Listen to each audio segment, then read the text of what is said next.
Стандарты флага самые простые. В принципе, это прописано в стандартах о госсимволов РК.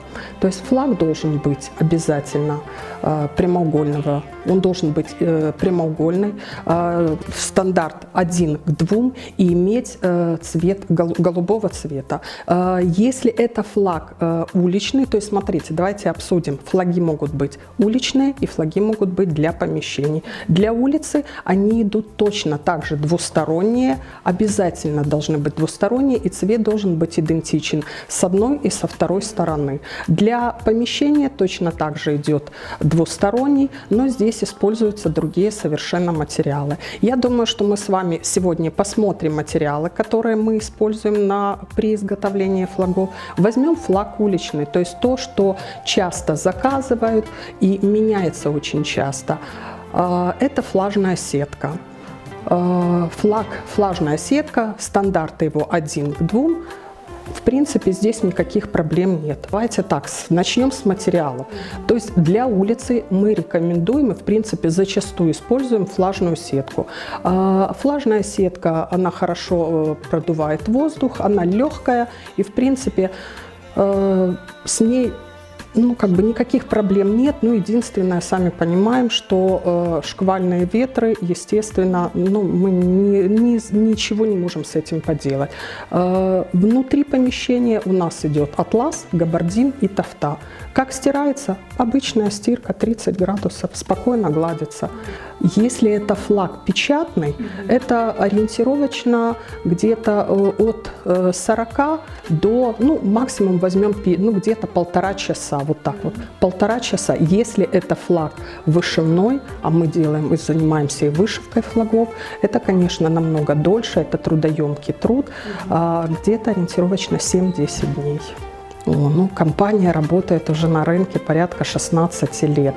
И вы знаете, с каждым годом, в принципе, компания растет и в плане того, что она, например, вышивкой мы стали заниматься несколько лет только. То есть до этого у нас не было вышивки.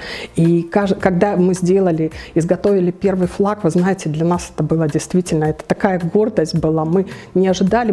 Знаете, когда ты смотришь, это одно, когда из твоих рук это получается, это действительно классно. Более того, я вам могу сказать, что флаги наши сейчас висят в почетном консульстве Казахстана в Украине. Большой флаг, вы знаете, это такая большая гордость, когда он печатается, мы не понимаем, то есть, он печатается частями, большой флаг, 15×30, это самый главный флаг. А когда мы его растянули, попросили в школу, которая находится рядом с нами, и кадеты все вышли, и вы знаете, мы дети, и я знаю, что дети стояли, фотографировали, хотя мы просили ребята, подождите, не размещайте в Инстаграме, его надо еще отдать, и чтобы его смонтировали, повесили.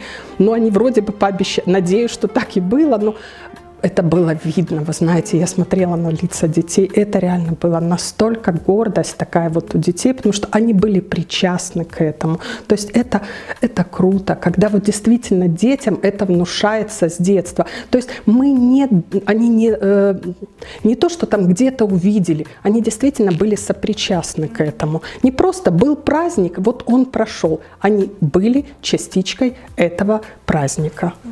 Мы сотрудничаем с МИД, мы сотрудничаем с посольствами. Перед тем, как более того, мы со всеми посольствами взяли у них разрешение. То есть у нас правильные флаги. Мы подписали у послов именно эти флаги. То есть если именно их цвета. Мы ездили, мы знакомились. Это не просто так взять в интернете и посмотреть. Каждый наш флаг мы вложили частичку нашей души и передаем его вам, чтобы вы точно так же гордились, как и мы гордимся достижениями Казахстана и любовью к нашей стране.